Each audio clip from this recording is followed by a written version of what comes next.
చాలామంది ఉన్నారు ఇలాగ సారెపత్ ఏంటి ఘనురాలైనటువంటి కుమారుడు కూడాని ముందుట ఈ సంవత్సరానికి నీ కుమారుడు పుడతాడు అని చెప్పబట్టి ఆ మాట ప్రకారంగా పుట్టారు. సరే, ఇలా చెప్పుకుంటూ వెళ్తే చాలామంది ఉన్నారు కదా. అలాగే ఇస్సాకు కూడా అలాగే తెలుసు కదా. అలాగే 150-200 సంవత్సరాల ముందే ఒక కింగ్ గురించి చెప్పారు దేవుడు. ఫలానా ఆ కింగ్ పేరు కూడా చెప్పేశారు అన్ని సంవత్సరాల ముందే. ఆయన పేరు ఇది, ఆయన పుడతాడు, ఆయన మిమ్మల్ని విడిపించి బబులోను నుంచి మిమ్మల్ని ఆ దేశం తీసుకుని వెళ్తారు మీ దేశానికి అని. Any guess? ఆయనే ఈరోజు మనం నేర్చుకోబోయే ఏమా కోరేష్ గురించి ఈరోజు మనము నేర్చుకుందాం. ఆయన గురించి ఇన్ని వందల సంవత్సరాల క్రితమే ప్రభువారు రాసి పెట్టేసి ఉంచారనమాట. ఆయన వస్తారు, మిమ్మల్ని విడిపిస్తారు. అసలు ఎందుకు వీళ్ళు చెరలోకి వెళ్ళిపోయారు ఒక మాట మనము తెలుసుకుందాము. అయితే మొదటిగా మనం ఈ కోరేష్ గురించి ముందే చెప్పబడిన ప్రవచన వాక్యాన్ని చదువుకుందాము. అందరు సిద్ధంగా ఉండండి. వాక్యం తీసి నాకు హెల్ప్ చేయవలసిందిగా మనవి చేస్తున్నా. యెషయా గ్రంథం 44వ అధ్యాయము 27వ వచనము చదువుకుందాం. యెషయా గ్రంథము 44:27.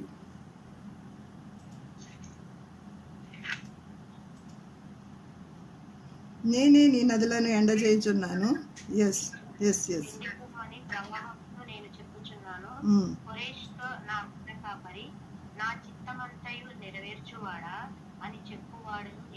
హల్లెలూయా.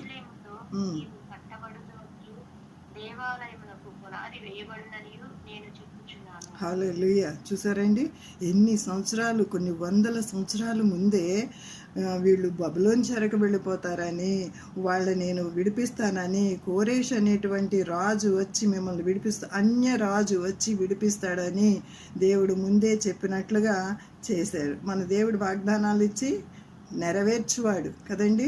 వాగ్దానాలు ఇచ్చి నెరవేర్చువాడు. మనమందరం కూడా ప్రార్థన వారియర్స్గా మనమందరం కూడా ప్రతి ఒక్కళ్ళం కూడా ఒక్కొక్క వాగ్దానాన్ని చేపట్టుకుని మనమందరం కొరకు మనం అడుగుతున్నటువంటి ఈ ప్రతి ఒక్క ప్రార్థన రిక్వెస్ట్ దేవుడు సప్లై చేయనుగాక. దేవుడు ఆయన మహిమలో మన అవసరతలు అన్నీ తీర్చునుగాక. కోరేషు, అన్యుడైనటువంటి కోరేషును దేవుడు ఎన్నుకోవటం ఏంటి? ఎంతమంది లేరండి? జెరుబ్బాబెల్ ఉన్నాడు, మందిరం కట్టించిన ఆయన. ఇంకెంతమంది లేరు? పెద్ద పెద్ద వాళ్ళు ఉన్నారు. యూదా గోత్రంలోనే చాలామంది ఉన్నారు. దానియేలు లాంటి వాళ్ళు ఉన్నారు, చాలామంది ఉన్నారు కదా. కానీ ఎవరిని ఎన్నుకోలేదు. అన్యుడైనటువంటి ఆయన్ని ఎన్నుకున్నాడు. ఇప్పుడు అన్యులు మనకి పర్మిషన్ ఇస్తేనే మనం అందరం ఇక్కడ ఏర్పడుతుంది కదా. దేవుడు ఇచ్చినటువంటి ఈ చక్కని ప్రేరేపణ కోసము మరి మనం అందరం కూడా ఆశతో ఎదురు చూద్దాము. నా మంద కాపరి అని అంటున్నాడు. అంటే చూడండి, ప్రభువు కూడా పేతురికి చెప్పినప్పుడు నా మందని కాయము, నా మందని మేపు అంటాడు కదని. పునరుద్ధానుడు అయిన తర్వాత ఆ విధంగా నా మంద కాపరి, నా చిత్తమంతా నెరవేర్చువాడా. మనము దావీదు గురించి చూస్తాము, నా చిత్తమంతా నెరవేర్చువాడు, నా హృదయానుసారుడు అని అంటాడు కదా. దావీదు గురించి దేవుడే సాక్ష్యం ఇస్తాడు. ఇక్కడ మనకి ఎప్పుడో పుట్టక ముందే ఆయన గురించి, కోరేషు గురించి దేవుడే సాక్ష్యం ఇస్తుంది. అమ్మా మీట్లో పెట్టుకోండిరా. నా చిత్తమంతా నెరవేర్చువాడా అని చెప్పువాడను నేనే అని చెప్తున్నాడు. చూడండి, యెరూషలేముతో ఏమంటున్నావు? నువ్వు కట్టబడదువనియు దేవాలయమునకు పునాది వేయబడదువనియు నేను చెప్పుచున్నాను. హల్లెలూయా. మళ్ళీ 45వ అధ్యాయం 1-2 వచనాలు కూడా చదవమ్మా. అక్కడే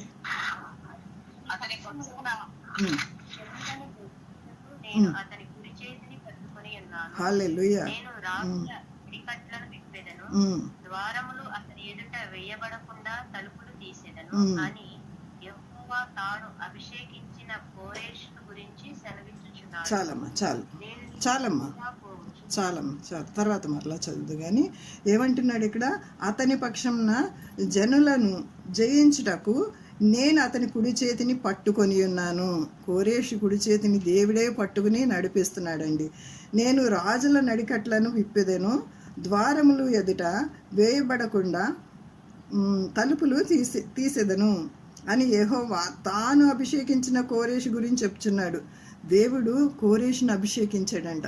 చూడండి, ముందే ఒక అన్యుడైనటువంటి వాడిని ఎన్నుకుని అభిషేకించడం చూడండి ఎంత గొప్పతనం కదా. మన బైబిల్ గ్రంథంలో కొంతమందిని అభిషేకించారు. అవి కూడా చెప్పగలరా? ఒక్కళ్ళిద్దరు. వెరీ గుడ్, వెరీ గుడ్, చెప్పమ్మా. అలాగా ఎంతోమంది అభిషేకించిన వారిని మనము చూస్తూ ఉంటాం అన్నమాట. మరి ఇక్కడ కోరేషుని అభిషేకించినట్లు మనము చూస్తున్నాము. నేను నీకు ముందుగా పోవచ్చు, మెట్టగా ఉన్న స్థలములను సరళము చేసేదను. హల్లెలూయా. 2వ వచనంలో ఏం చెప్తున్నారు? మన ఎదురుగా ఎన్ని ఉన్నాయండి, ఎన్ని అడ్డంకులు ఉన్నాయి, అవన్నీ కూడా కరుకుగా ఉన్నటువంటి ద్వారాలు కానీ రోడ్లు కానీ అన్నీ కూడా ఏం చేస్తానంటున్నాడు? నేను నీకు ముందుగా పోవచ్చు, మెట్టగా ఉన్న స్థలములను సరళము చేసేదను. హల్లెలూయా. మరి ఇత్తడి తలుపులను పగలగొట్టేదను, ఇనుప గడియలను విరగగొట్టేదను అని పేరు పెట్టి కోరేషుని పిలుస్తున్నాడు, చెప్తున్నాడు. 3వ వచనం చదువురా. పేరు పెట్టి నిన్ను పిలిచిన ఇశ్రాయేలు దేవుడునైన యెహోవాను నేనే అని నీవు తెలుసుకొనున్నట్లు అంధకార స్థలములలో ఉంచబడిన నిధులను, రహస్య స్థలములోని మరుగైన ధనమును నీకిచ్చేదను. చాలు, తర్వాత మళ్ళీ చదువుకుందాము. అంధకార స్థలములో ఉంచబడిన నిధులను, రహస్య స్థలములో మరుగైన ధనమును నీకు ఇచ్చేదను. ఈ మాట ఎందుకు వాడబడిందంటే ఇక్కడ మరి నెబుకద్నెజరు వీళ్ళ మీదకి వచ్చి, యూదుల మీదకి వచ్చి ఆ యొక్క సొమ్మంతని, ఆ యొక్క సొలొమోను రాజు కట్టించినటువంటి ఆ టెంపుల్ అంతా పడగొట్టేసి దానిలో ఉన్న బంగారాన్ని, వాల్యుబుల్ థింగ్స్, ఆ యొక్క సామాన్ అంతటిని కూడా, వెండి బంగారాలతో చేయబడినటువంటి విలువైన సామాగ్రిని అంతా తీసుకుని వెళ్ళిపోయి ఎక్కడ ఉంచాడు? వాళ్ళ గుడుల్లో, వాళ్ళ రహస్య స్థలాల్లో, గుడులు ఇంకెంతో లోపల భాగాన అంతర్భాగాన్ని ఎక్కడో రహస్యంగా దాచిపెట్టేసి ఉంచాడట. అవన్నీ కూడా 70 సంవత్సరాలు అయిపోయిన తర్వాత ఎంత పదిలంగా దేవుడు కాపాడి, ఎందుకు అసలు వాళ్ళని చెరకు అప్పగించాడు? వాళ్ళు మాట వినలేదని. మనకెందుకు కొన్నిసార్లు కష్టాలు వస్తున్నాయి? దేవుని మాటకి లోబడలేదని. దేవుడు చెప్పమన్న పని, చెయ్యమన్న పని చేయటం లేదని, చెప్పిన మాట వింటలేదని. ఆజ్ఞాతిక్రమమే పాపం అంటున్నాడు. మనం ఏదో పెద్ద పెద్ద పాపాలు చేయక్కర్లేదు, కానీ దేవునికి సమయం ఇవ్వకపోవడమే పాపము. మనకి దశంభాగము ఇవ్వాలని తెలుసు, అవి మనీ రూపంలో ఇస్తూ ఉంటాము కొన్నిసార్లు, కానీ సమయంలో కూడా దశంభాగం ఇవ్వాలని ప్రభు కోరుకొంచున్నారు. ఆ దశంభాగం మనం ఇవ్వటం అది కూడా తప్పే అని దేవుని వాక్యము మనకి సెలవిస్తుంది అన్నమాట. మలాకీ గ్రంథంలో అనేక సార్లు మన మీద మీరు దొంగలు అని కూడా మాట్లాడుతూ ఉంటుందన్నమాట దేవుని వాక్యం. కాబట్టి మనము ఈ విషయంలో దేవుని వాక్యానికి ఇవ్వాల్సిన సమయం కానీ, దేవుని ప్రార్థన చేసుకోవటానికి ఇవ్వాల్సిన సమయం కానీ ఇవ్వకోకుండా ఉండటం కూడా పాపమే. అంత సెన్సిటివ్గా దేవుడు మనకి తెలియపరుస్తున్నాడు. వాళ్ళు ఇంకెంతో ఘోరమైన పాపాలు చేసి, విగ్రహారాధన పాపము, వాళ్ళు దేవుని ప్రజలై ఉండి కూడా విగ్రహారాధనకి అలవాటు పడిపోతారు. ఎక్కడి నుంచి వచ్చింది అసలు ఈ విగ్రహారాధన? సొలొమోను అనేటువంటి మహాజ్ఞాని అయినటువంటి ఆ రాజు 1000 మంది స్త్రీలను, అన్య స్త్రీలను, ఫరో యొక్క కుమార్తెలు అంటే అన్య స్త్రీలను, రాజకుమార్తెలను పెండ్లి చేసుకుంటే ఆ రాజకుమార్తెలు ఏం చేస్తారంటే అక్కడి నుంచి పూజారులు అందరినీ, వాళ్ళ దేవతలను, దేవుళ్ళని, వాళ్ళ ప్రతిమలను అన్నీ తెచ్చేసుకుని అక్కడ టీం అంతటిని తీసుకొచ్చి ఇక్కడ ప్రతిష్ఠించేసి యెరూషలేములో పూజలు మొదలు పెడతారు, విగ్రహాలని మొక్కటం మొదలు పెడతారు. అలాగా మన వాళ్ళకు కూడా అలవాటు అయిపోయి విగ్రహారాధన, ఇంకా దేవుని పూర్తిగా అసలు ఎర్ర సముద్రాన్ని ఎలాగా పాయలు చేసాడు, ఎరుగగోడల్ని ఎలాగా ఆయన మరి పడగొట్టేశాడు, ఎన్ని గొప్ప కార్యాలు చేశాడు, 40 సంవత్సరాలు ఎలాగ పోషించాడు, మనకు అన్నం లేకపోయినా ఆయన ఆకాశం నుంచి మన్నాను ఎలాగ తినిపించారు. ఇవన్నీ కూడా ఆయన గద్ద రెక్కల మీద ఎత్తుకుని తీసుకొచ్చినట్లు అనేక సార్లు పడిపోతున్న మనల్ని లేవనెత్తాడు. అనేక సార్లు మనం దిగజారిపోతున్న సమయంలో ఆయన ఎత్తుకుని లేవనెత్తాడు. అవన్నీ మర్చిపోయి వీరేం చేశారు? విగ్రహారాధనకి మొదలు పెట్టారన్నమాట. ఇదే దేవుడు, ఇదే దేవుడు అని, నిజమైన దేవుడు నువ్వే అని విగ్రహాలు తలకు మొక్కుతున్నారు. అలాంటి సమయంలో దేవుడు వారికి ఏం చేశాడంటే బుద్ధి చెప్పాడు, చాలాసార్లు గద్దించాడు. ఇర్మియా లాంటి విలపించే ప్రవక్తల్ని, ఎంతోమంది యెషయా లాంటి గొప్ప గొప్ప ప్రవక్తల్ని పంపించి బుద్ధి చెప్పడానికి ఎన్నోసార్లు ప్రయత్నించారు. కానీ వారు విననొల్లని ప్రజల వలె దేవుని మాట వినక తిరుగుబాటు చేసినప్పుడు వారిని చెరకు అప్పగించేశాడు. చెరకు అప్పగించి ఊరికనే ఉన్నాడా? పోయిందిలే, పోయారులే, కోపం తెప్పించేశారు, నా పిల్లలు పోతే పోయారులే అనుకున్నారా? మనం ఏ విధంగా బిడ్డల్ని ఒక దెబ్బ కొట్టి కోప్పడి మళ్ళీ దగ్గరికి చేర్చుకుంటాము, అంతకన్నా ఎక్కువగా ప్రేమగా వారిని ముందే చెప్పాడు ఇర్మియా ద్వారా. ఒకసారి చదువుదాం రండి. మనం ఇర్మియా గ్రంథము 25వ అధ్యాయము 11వ వచనం చదవండి అమ్మా. ఇర్మియా 25:11. ఈ దేశమంతయు పాడుగాను నిర్జనముగాను ఉండును. ఈ జనులు 70 సంవత్సరములు బబులోను రాజునకు దాసులుగా ఉండును. హల్లెలూయా. ఇన్ని వందల సంవత్సరాల ముందే చెప్పారు, మీరు ఇలా వెళ్ళిపోతారు అని చెప్పారు. ఆ విధంగా వాళ్ళు వెళ్ళిపోయారు చెరకి, మరలా రప్పించబడతారు అనమాట. ఎంత ఆయన కోపించుచునే వాత్సల్యత చూపించే దేవుడు అనమాట. ఎంత అమూల్యమైనటువంటి గొప్ప ధన నిధుల్ని మనం పొందుకుంటున్నామంటే ఇంకా అనేకమైనటువంటి మర్మాలు ఉన్నాయి. రండి ఎజ్రా గ్రంథము 1వ అధ్యాయం 1వ వచనం చదువుకుందాం. ఈ కోరేషు గురించి ఇంకా అనేకమైన అమూల్యమైన సంగతులు ఇక్కడ ఉంటాయి. మనం చదువుకుని ముందుకు వెళదాం. ఎజ్రా 1:1. పారసీక దేశపు రాజైన కోరేషు ఏలుబడిలో మొదటి సంవత్సరమందు ఇర్మియా ద్వారా పలకబడిన తన వాక్యమును నెరవేర్చుటకై యెహోవా పారసీక దేశపు రాజైన కోరేషు మనస్సును ప్రేరేపింపగా అతడు తన రాజ్యమందంతటా చాటింపు వేయించి వ్రాత మూలముగా ఇట్లు ప్రకటన చేయించాడు. హల్లెలూయా. చాలమ్మా, తర్వాత మళ్ళీ చదువుకుందాము. ఏమంటున్నాడు? పారసీక రాజైన కోరేషు. పారసీక దేశం ఎక్కడుందండి? పారసీక దేశం ఎక్కడుంది? ఇప్పుడు ఇరాన్ అని మనం అనుకుంటున్నాం, చూసారా? ఆ బబులోను రాజ్యము కూలిపోయిన తర్వాత బబులోను రాజే కదా వీళ్ళందరినీ తీసుకొచ్చేసి చెరలో పెట్టేశాడు. 70 సంవత్సరాలు వీరిని ఇక్కడ బంధించేశాడు కదా. ఆ సామ్రాజ్యాన్ని కూల్చడానికే మాదీయ పారసీక రాజ్యం వచ్చిందనమాట. అసలు ఈ సామ్రాజ్యాలన్నిటి గురించి మనకి ఒక చక్కగా దానియేలు గ్రంథంలో ప్రతిమని చూపించి అది ఎక్స్ప్లెయిన్ చేస్తారనమాట. ఇప్పుడు అదంతా చెప్పాలంటే ఇంకొక సబ్జెక్ట్ అయిపోతుంది, దాన్ని జస్ట్ బ్రీఫ్ చేస్తాను. ఆ యొక్క ప్రతిమ యొక్క అర్థం ఏంటంటే హెడ్ అన్నది ఒక గోల్డ్తో చేయబడినటువంటిదిగా ఉంటుంది. అది బబులోను రాజ్యము. దాని తర్వాత కొన్ని సంవత్సరాలకి మాదీయ పారసీక రాజ్యం వస్తుంది. దాని తర్వాత గ్రీసు రాజ్యం వస్తుంది. అంటే అలెగ్జాండర్ ద గ్రేట్ అని అంటాం కదండి. అలెగ్జాండర్ ద గ్రేట్ ఏం చేశాడు? చనిపోయేటప్పుడు నేనేమి అన్ని దేశాలు జయించేసిన తర్వాత జయించడానికి నా దగ్గర ఏమీ లేదు, ఇదిగో నేను వట్టిగా వచ్చాను, వట్టిగా వెళ్ళిపోతున్నాను, నా చేతులు బయటపెట్టి. మనకు తెలుసు కదా ఈ యొక్క ఎగ్జాంపుల్ చాలామంది మన సేవకులు చెప్తూనే ఉంటారు.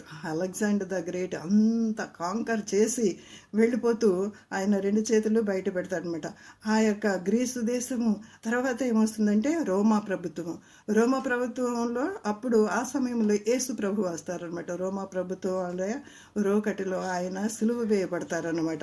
అలాగా రోమా ప్రభుత్వం వస్తుంది. దాని తర్వాత ఐరోపా ఐక్యరాజ్య సమితి, అంటే ఇప్పుడు మనము నివసిస్తున్నటువంటి ఇప్పుడు జీవిస్తున్నటువంటి కాలం అన్నమాట. ఈ కాలాలన్నీ అయిపోయినాయి. అసలు బైబిల్ గ్రంథంలో లోతైన మర్మాలండి. నిజంగా ఆ యొక్క రుచి చూస్తేనే దీని అర్థము మనకి తెలుస్తుంది అనమాట. రుచి చూసి ఎరిగితేనే యెహోవా ఉత్తముడు. ఎవరైనా ఒక కోరస్ పడతారా? రుచి చూచి ఒక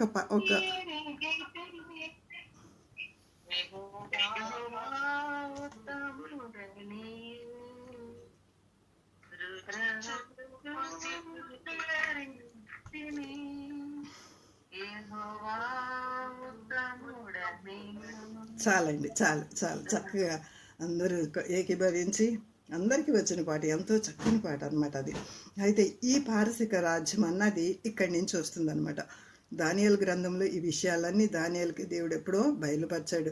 ఆ నెబుకద్నెజరు ఏం చేస్తాడు? నాకు ఒక కళ వచ్చింది, దాని కళ చెప్పాలి, దాని భావం చెప్పాలి అనేసి ఒక పిచ్చి తుక్లకులాగా వాళ్ళకు ఒక రూల్ పెడితే వాళ్ళందరూ అక్కడ ప్రముఖులైనటువంటి వారందరూ ఏమంటారంటే, ఆ రాజ్యంలో ప్రముఖులైనటువంటి వారందరూ స్కాలర్స్ ఏమంటారు?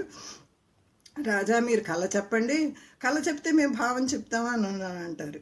కానీ ఆయన ఏమంటాడు, నేను కళ మర్చిపోయాను, మీరు కళ చెప్పాలి, కళ భావం చెప్పాలి, లేకపోతే మీరు అందరూ చచ్చిపోతారు అని ఆ యొక్క ఆజ్ఞ జారీ చేసినప్పుడు అప్పుడు దానియేలు, షడ్రకు, మేషకు, అబేద్నెగోలు, దానియేలుకి ఒక చక్కని ఫ్రెండ్స్ ఉంటారండి. మనం కూడా దానియేలు జీవితాన్ని చూసి ఈ మాట మనం నేర్చుకోవాలి. ఒక్కసారి రండి దానియేలు గ్రంథము, ఒకసారి 2వ అధ్యాయం 20వ వచనం ఎవరైనా చదవండి. దానియేలు గ్రంథము 2:20,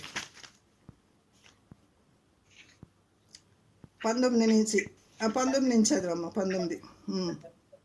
అంతట రాత్రి అందు దర్శనము చేత ఆ మర్మము దానియేలునకు బయలుపరచబడెను. కనుక దానియేలు పరలోకమందున్న దేవుని స్తుతించెను. ఎట్లనగా దేవుడు జ్ఞాన బలములు కలవాడు, యుగములన్నిటను దేవుని నామము స్తుతి నందును గాక. ఆయన కాలములను సమయములను మార్చువాడై ఉండి రాజులను వేయుచు నియమించుచు ఉన్నవాడును, వివేకులకు వివేకము, జ్ఞానులకు జ్ఞానము అనుగ్రహించువాడునై ఉన్నాడు. హల్లెలూయా, హల్లెలూయా. చాలమ్మా, చాలు. ఆయన ఎంత చక్కని మాటలు ఇక్కడ మనం చూస్తున్నామంటే అసలు ఫ్రెండ్స్ అంటే ఇలా ఉండాలండి. ఎప్పుడైతే దానియేలు మరి మనం ఇలాగ ప్రార్థన చేద్దాము రండి అని చెప్పినప్పుడు వెంటనే వారు కూడా లోబడి వెంటనే ఏకీభవించి ప్రార్థించినప్పుడు గొప్ప జయాన్ని మనము చూడగలుగుతున్నాం. వారందరి ప్రాణాలు కూడా రక్షించగలిగినట్లు చూస్తున్నాము. ఇక్కడ ఏం చెప్తున్నాడంటే ఆ రాత్రంతా వాళ్ళు ప్రార్థన చేసినప్పుడు రాత్రి యందు దర్శనము చేత ఆ మర్మాలు దేవుడు దానియేలుకు బయలుపరచనంట. అప్పుడు పరలోకమందున్న దేవుని వాళ్ళు స్తుతించారు. ఏమని స్తుతించారు? దేవుడు జ్ఞానబలము గలవాడు, యుగములన్నిటను దేవుని నామము స్తుతింపబడినగాక. ఆయన కాలములను సమయములను మార్చివాడయండి, రాజులను త్రోసివేయచ్చు నియమించి ఉన్నవాడును, వివేకులకు వివేక, జ్ఞానులకు జ్ఞానమును అనుగ్రహించువాడై ఉన్నాడు. హల్లెలూయా. మొన్న నేను ఒకసారి ఒక నెల రోజులు 15 days బ్యాక్ ఎంతో భారం కలిగి ఒక సిస్టర్కి ఫోన్ చేశాను, ప్రార్థన చేసుకుందామా మనం కలిసి అని అంటే వెంటనే ఆ సిస్టర్ కూడా తనకు కూడా అదే మనసు అనమాట. తర్వాత ఇంకో సిస్టర్ ఫోన్ చేశాను, ప్రార్థన చేసుకుందామా మనం, వెంటనే లోబడింది. అది ఆ సమయం అయితే మంచి పని టైము, అందరికీ డిన్నర్లు ప్రిపేర్ చేసుకునే టైము.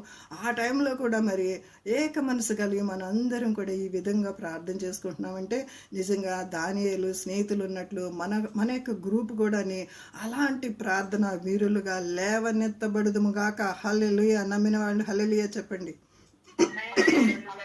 హల్లెలూయా. గొప్ప మర్మాలు బయలుపరిచినటువంటి దేవుడు. అసలు ఆయన సమయము కానీ కాలములు కానీ సమయములు కానీ మార్చువాడై ఉన్నాడంట. నిజంగా all things possible to him అనమాట.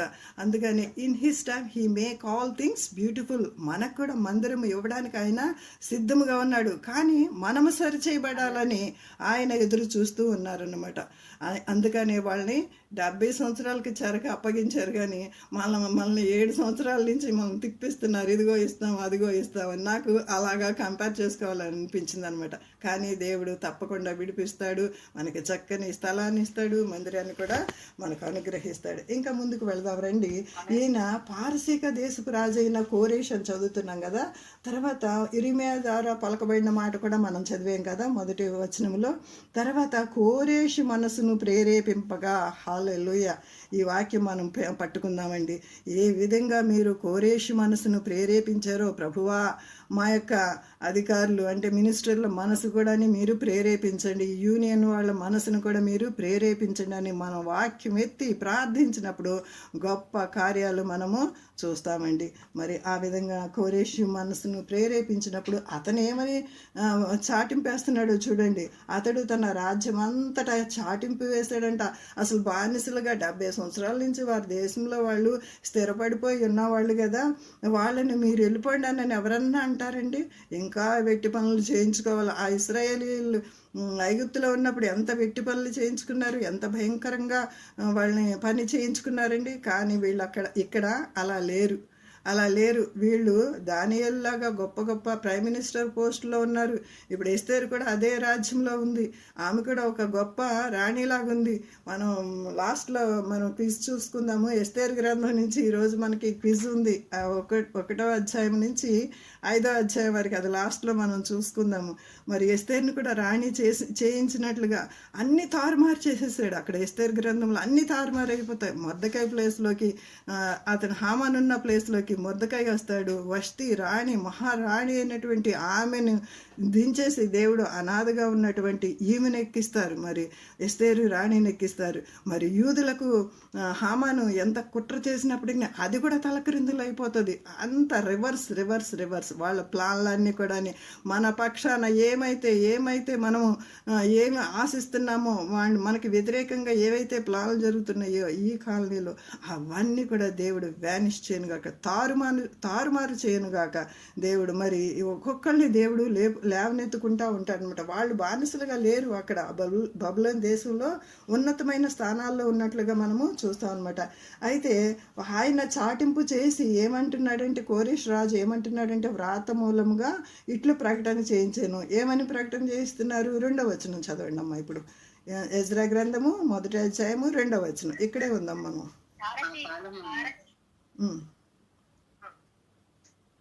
పారసీక దేశం తనదైన కోరేషు ఆజ్ఞాపించినదేమనగా, ఆకాశమందలి దేవుడైన యెహోవా లోకమందున్న సకల జనములను నా వశము చేసి యోధా దేశమందున్న యెరూషలేములో తనకు మందిరమును కట్టించుమని నాకు ఆజ్ఞ ఇచ్చి ఉన్నాడు.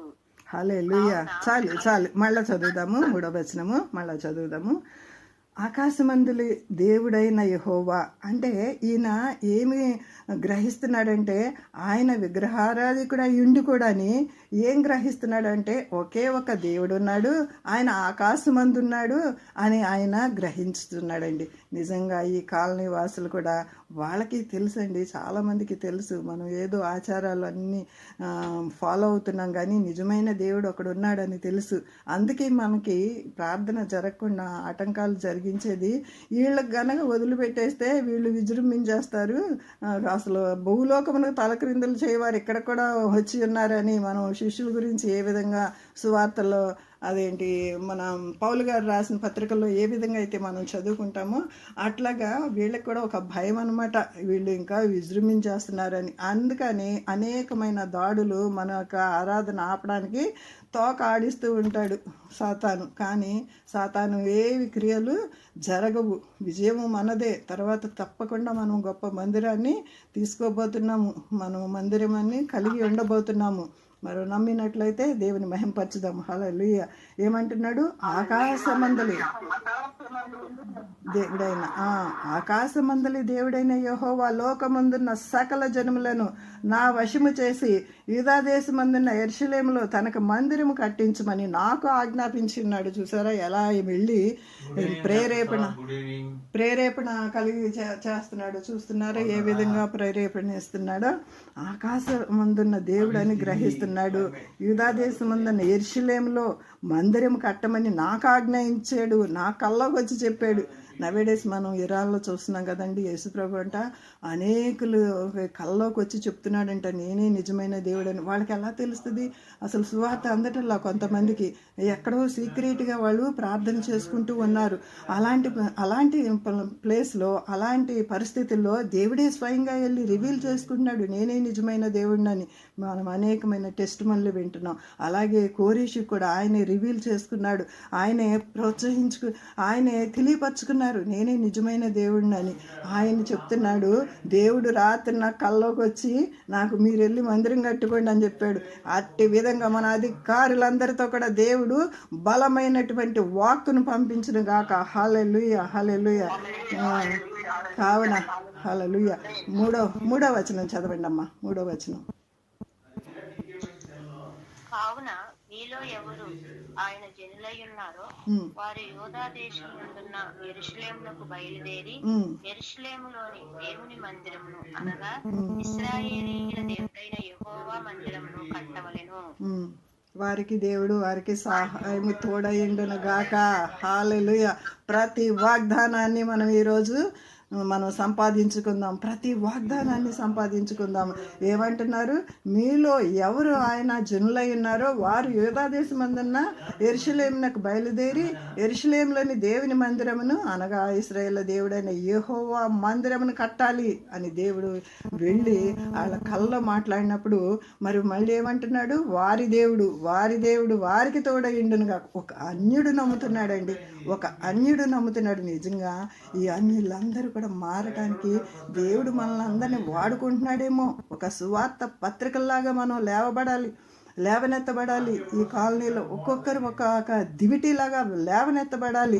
నిజంగా అందుకే దేవుడు మనల్ని ప్రిపేర్ చేస్తున్నాడు. నిజంగా ఈ వాక్యాన్ని మనము గ్రహించినట్లయితే, ప్రభువు నాతో మాట్లాడిన మాటలే నేను మీతో పంచుకొంచున్నాను. దయచేసి మీరు ఈ మాటలన్నీ స్వతంత్రించుకోవాల్సిందిగా, మరలా చదువుకోవాల్సిందిగా, అర్థం కాకపోతే ఒకవేళ ఎక్కడైనా అర్థం కాకపోతే నన్ను మీరు పర్సనల్గా ఫోన్ చేసి, సిస్టర్ ఇది నాకు అర్థం కాలేదు, ఈ విషయం చెప్పండి అని అడిగితే నేను ఎప్పుడూ మీకు అవైలబుల్గానే కాలనీలోనే ఉన్నాను. కాబట్టి ఇంకా అనేక మర్మాలు మనం తెలుసుకుందాం. ఆ విధంగా మీరు వెళ్ళండి, మీకు దేవుడు తోడుగా ఉంటాడని చెప్పి ఇంకా ప్రతి ఒక్క వచనం నేను మీకు చదివి చూపించినట్లయితే నా సమయం చాలదు. ఇక మనం 6 గంటలకు కాదు 7 గంటల వరకు చెప్పుకున్నా సరే మనకు వాక్యము తనివి తీరదన్నమాట. అంత తృష్ణ ఉంది మనలో. వాక్యం తెలుసుకోవాలని మీకు ఉంది, వాక్యం చెప్పాలని నాకు ఉంది. దేవుని చిత్తమైతే మన సమయాన్ని కూడా ఇంకొంచెం పెంచుకుందాము. కానీ నేను ఇప్పుడు అన్నీ చెప్పడం లేదు, కానీ కొన్ని విషయాలు మెయిన్ పాయింట్స్ మాత్రము చెప్తున్నాను, దయచేసి నోట్ చేసుకోండి. మరియు యెరూషలేములో ఉండు దేవుని మందిరం కట్టించుటకే స్వేచ్ఛార్పణలను, హల్లెలూయా, 4వ వచనం చదువమ్మా. మరియు యెరూషలేములో నుండు దేవుని ఆయా స్థలములోని వారు తమ యొద్ద నివసించు వారికి వెండి బంగారములను, వస్తువులను, పశువులను ఇచ్చి సహాయము చేయవలని ఆజ్ఞాపించింది. చాలమ్మా, చాలు. ఏమంటున్నాడు? మళ్ళీ రాజాజ్ఞ ఇస్తే అసలు ఎక్కడైనా దానికి వ్యతిరేకత అంటూ ఉండదు కదా. రాజే ఆజ్ఞాపించాడు కదా. అక్కడ నెహెమ్యా కూడా ఏం చేశాడు? కావలసిన సామాగ్రి అంతటినీ ఇచ్చి పంపించేశాడు. నెహెమ్యా గ్రంథంలో ఎజ్రా, నెహెమ్యాలు ఫస్ట్ వీరే మరి ఆ బబులోని చెరకు 3 దఫాలుగా ఏ విధంగా అయితే మన వారు యూదా ప్రజలందరినీ ఎలాగైతే కొనిపోయారో, మూడు అంటే బ్యాచెస్గా ఎలాగైతే వెళ్ళారో అదే రీతిలో 3 బ్యాచెస్గా వెనక్కి తిరిగి వస్తారనమాట. ఫస్ట్ జెరుబ్బాబెల్ నాయకత్వంలో తిరిగి వస్తారు. 50,000 మంది అక్కడి నుంచి బయలుదేరి దేవుని మందిరాన్ని కట్టడానికి 50,000 మంది బయలుదేరి వస్తున్నప్పుడు అప్పుడు ఏం జరుగుతుందంటే వాళ్ళందరికీ కూడా స్వేచ్ఛార్పణలు, మీకు కలిగిన ఉన్నాయి అన్నీ ఇచ్చేయండి. ఇంకా మన అక్కడి నుంచి కొల్లగొట్టుకొచ్చినటువంటి వారు బంగారము, వారి గుడిలో ఉన్నటువంటి విలువైన పాత్రలు అన్నీ ఇచ్చేయండి అని అనేసి ఆజ్ఞాపించినప్పుడు అవన్నీ ఇచ్చేసి మరి పంపిస్తారన్నమాట. పశువులను మరి మనకి మందిరం కడతారు, బలిపీఠం కడతారు, వాటన్నిటికీ మళ్ళీ బలు అర్పించడానికి పశువులు కావాలని అసలు ఎంత ప్లానో చూడండి ముందు నుంచి అండి. చాలా డిస్టర్బెన్స్ అవుతుంది నాకు. దయచేసి కొంచెం డిస్టర్బెన్స్గా ఉంది. ఒక్క చరణం పాడండి అమ్మా, ఎవరైనా ఒక్క చిన్న చరణం.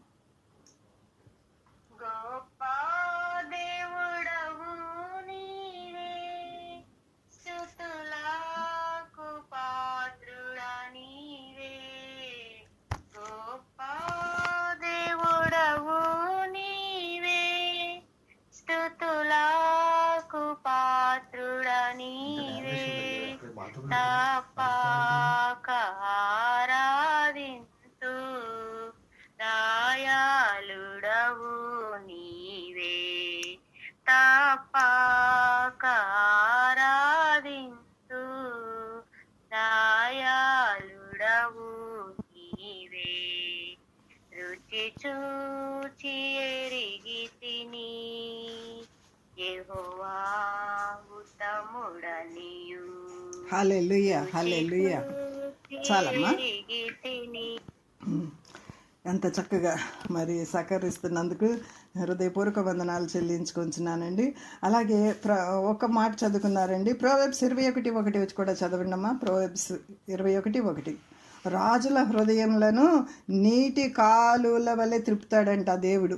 నిజంగా అట్టి విధంగా దేవుడు చేయగల శక్తి గల సామర్థ్యం గల దేవుడు. తర్వాత చదువుకున్నట్లయితే రాజుల హృదయాలంట నీటి కాలువ వలె తిప్పే దేవుడు.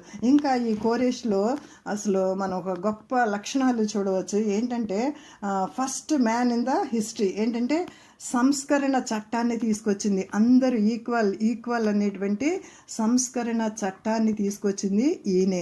ఒక బానిసత్వం లేదు, బానిసలుగా మీరు తీసుకొచ్చిన వీళ్ళందరినీ విడిపించాలని అసలు ఎంతో మంచివాడంట. అంటే ఈయన గర్భమున పుట్టక ముందే ఇర్మియా ఏ విధంగా, ఇర్మియా 1వ అధ్యాయం 4వ వచనంలో ఏ విధంగా చెప్పబడుతుందో, గర్భమున పుట్టక ముందే నేను ఎరిగి తిని నిన్ను ఎన్నుకున్నానని ఇర్మియాకి దేవుడు ఎలాగ చెప్పాడో 100, 150, 200 సంవత్సరాల ముందే దేవుడు ఈయన్ని ఎన్నుకున్నాడు. కాబట్టి ఈయనకు ఒక చక్కని మనసుని ఇచ్చాడు, దేవుని మనసును ఇచ్చాడు అనమాట. అన్య రాజు అయినప్పటికీ first man in the history అన్నాను కదా, సంస్కరణ చట్టాన్ని తీసుకొచ్చాడంట. ఆయన ఎంతో నీతిమంతుడంట, దేవునిచే అభిషేకించబడిన వాడంట. మరి అన్యుడైన రాజు అయినప్పటికీ ఇంత గొప్ప కార్యాలు ఈయన చేస్తున్నట్లు చూస్తామన్నమాట. అన్యులను కూడా దేవుడు లేపుకుంటాడండి. 90 days అన్యుల్లో నుంచి ఎంత దేవుని వాక్యం, గొప్ప వాక్యాన్ని మనం వింటలేదు. ఎంతోమంది స్పీకర్స్ ఉన్నారు, మంచి మంచి స్పీకర్స్ ఉన్నారు. కొంతమంది వేలు పెట్టి చూపించే స్పీకర్స్ ఉన్నప్పటికీ ఇంకా చాలామంది దాగి ఉన్నటువంటి సాక్రిఫైస్ లైఫ్ కలిగినటువంటి సేవకులు అనేకులు ఉన్నారన్నమాట. ఈయన చక్కని సంస్కరణ, ఈక్వాలిటీని తీసుకుని వచ్చాడనమాట. మరి వారికి ఏం కావాలో అవన్నీ అక్కడి నుంచి కొల్లగొట్టుకున్న సామాను ఏది ఒక్కడు కూడా లేకోకుండా అన్నీ ఇచ్చి పంపించేసాడండి. తర్వాత చూడండి, తర్వాత వచనం చదువమ్మా, 5వ వచనం. అప్పుడు యోధా పెద్దలను, బెన్యామీనీయులను, పెద్దలను, యాజకులను, లేవీయులను, ఎవరెవరి మనసును దేవుడు ప్రేరేపించినో వారందరూ వారితో కూడుకొని వచ్చి యెరూషలేములో ఉండు యెహోవా మందిరమును కట్టుటకు ప్రయాణమైరి. చాలు, హల్లెలూయా. ఎవరెవరిని ఆయన లేపాడో చూడండి. యూదా పట్టణస్థులు లేపాడు, బెన్యామీను లేపాడు, పెద్దలు లేపాడు, యాజకులు లేపాడు, లేవీయులు లేపాడు. అంటే వీరందరూ కూడా దేవుని మందిరం కట్టబడుతుంది, యాజకులే సేవ చేయాలి కదా, లేవీలే సేవ చేయాలి కదా. వీళ్ళందరి మనసులను దేవుడు లేపి ఎవరెవరి మనసును దేవుడు ప్రేరేపించినో వారందరినీ వారితో కూడుకొని వచ్చి యెరూషలేములో ఉండే దేవుని మందిరం కట్టుటకు ప్రయాణమైరి. వాళ్ళ సంఖ్య మనం 2వ అధ్యాయంలో చూసినట్లయితే పెద్ద సంఖ్య ఉంటుంది. నేను దీన్ని కూడా చాలా చక్కగా అంటే డివైడ్ చేసి నేను ఎంతో నోట్స్ రాసుకున్నాను. నేను దీన్ని చాలా తరచి చదివాను కాబట్టి నేను చెప్పగలుగుతున్నా. యెహోషువ అనేటువంటి ఒక ఆయన నాయకత్వంలో, అంటే అక్కడ మన నిర్గమాకాండంలో మోషే తర్వాత వచ్చిన యెహోషువ కాదు, ఇంకా చాలామంది ఇశ్రాయేలు గోత్రము, ఈ గోత్రాలు ఏ గోత్రాలు వెళ్ళాయి, ఏ గోత్రంలో నుంచి ఎంతమంది వెళ్ళారు, ఇవన్నీ నేను డివైడ్ చేసి చేశాను అనమాట. దాని తర్వాత మనకి 2వ అధ్యాయము 64వ వచనంలో చూసినట్లయితే 64, 2వ అధ్యాయము ఇదే ఎజ్రా గ్రంథము 64వ వచనం చదవమ్మా.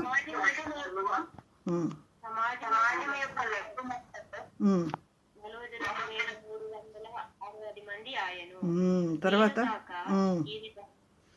వీరి దాసులను దాసురాండ్లను 7,337 మరియు వారిలో గాయకులను గాయకురాండ్లను 200 మంది ఉండిరి. చాలమ్మా, చాలు ఇంకా చాలా ఉన్నాయి. కానీ ఈ యొక్క విషయాలన్నీ మనం చూసినట్లయితే చాలా ఉన్నాయి. కానీ సుమారుగా 50,000 మంది అంటున్నారు. వారి లెక్క కూడా కంప్లీట్గా ఇచ్చేశారు. సో మనకి మళ్ళీ ఏం చేస్తున్నారో చూడండి. వాళ్ళకంట గాయకులు అంటే వర్షిప్ లీడర్స్ని కూడా అక్కడి నుంచి తయారు చేసి దేవుడు పంపిస్తున్నాడు చూడండి. 2,360 మంది ఆయను. వీరుగాక వీరి దాసులను దాసురాండ్రను 7,000 మంది. అసలు వీళ్ళే బబులోని చెరకి దాసులుగా కొనిపోబడ్డారు. మళ్ళా వీళ్ళకి దాసులను కూడా తెచ్చుకున్నారంటే ఎన్ని 100 మంది. అది కూడా క్లియర్గా దేవుడు రాయించి ఉంచాడు. మళ్ళీ అక్కడ వర్షిప్ టీం కూడా 200 మంది ఉన్నారట.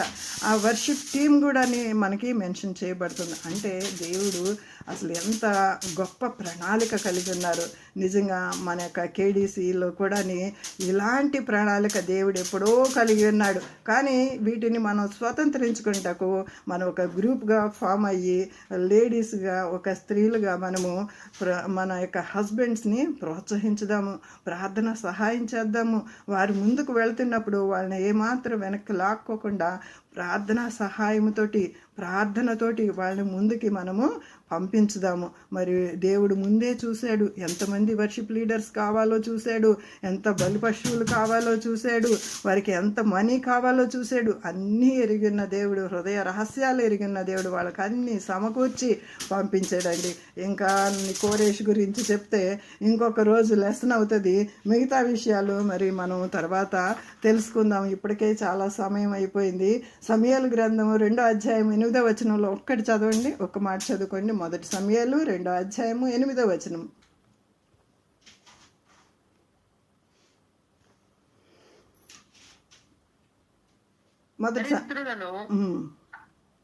దరిద్రులను అధికారులతో కూర్చుండబెట్టుటకును మహిమ గల సింహాసనమును స్వతంత్రింప చేయుటకును వారిని మంటిలో నుండి ఎత్తువాడును ఆయనే. హల్లెలూయా. లేమిగల వారిని ఆమేన్. ఆమేన్. దరిద్రులను అధికారులతో కూర్చుని పెట్టేవాడు ఆయన అన్నమాట. తారుమారు చేయగలడండి ఏ విషయంలోనైనా. మా దేవుడు సమస్తము మనకి సాధ్యము పరచగలడని మనం నమ్ముదాము. ఇంకా ఏం చెప్తున్నాడంటే రోమాపత్రిక 13:1 కూడా లాస్ట్ కొంచెం వచ్చేసే మనము ఇంకా 2 నిమిషాలు ముగించేస్తాం. రోమా 13:1 కూడా చూడండి అమ్మా. ప్రతివాడును పై అధికారులకు లోబడి ఉండవలను, ఏలయనగా దేవుని వలన కలిగినది తప్ప మరి ఏ అధికారమును లేదు. హల్లెలూయా. దేవుని వలననే నియమింపబడి. హల్లెలూయా. దేవునికి సమస్తం లోబడాల్సిందే. అధికారులైనా అన్యులైనా సరే దేవుని మాటకి లోబడాల్సిందే. దేవుని వలన కలిగినది తప్ప మరి ఏ అధికారము లేదట. మరి దానియేలు గ్రంథంలో ఇందాక మనం చూసుకున్నట్లుగా దేవుడు తప్ప ఇంకా ఎవ్వరూ చేయలేనిటువంటి మర్మములను వారు గ్రహించగలిగారు. అది ప్రార్థన వలనే సాధ్యము. కాబట్టి స్త్రీలారా, మనం అందరం కూడా ఒక ప్రార్థన వారియర్స్గా మనం ఈ కేడీసీలో లేవనెత్తబడదుము గాక. గొప్ప జయాలు మన జీవితాల్లో, మన కుటుంబాల్లో, మన కాలనీలో మనము చూస్తాము. రాబోయే దినాల్లో మనము గొప్ప జయాలు మనము చూద్దాం గాక.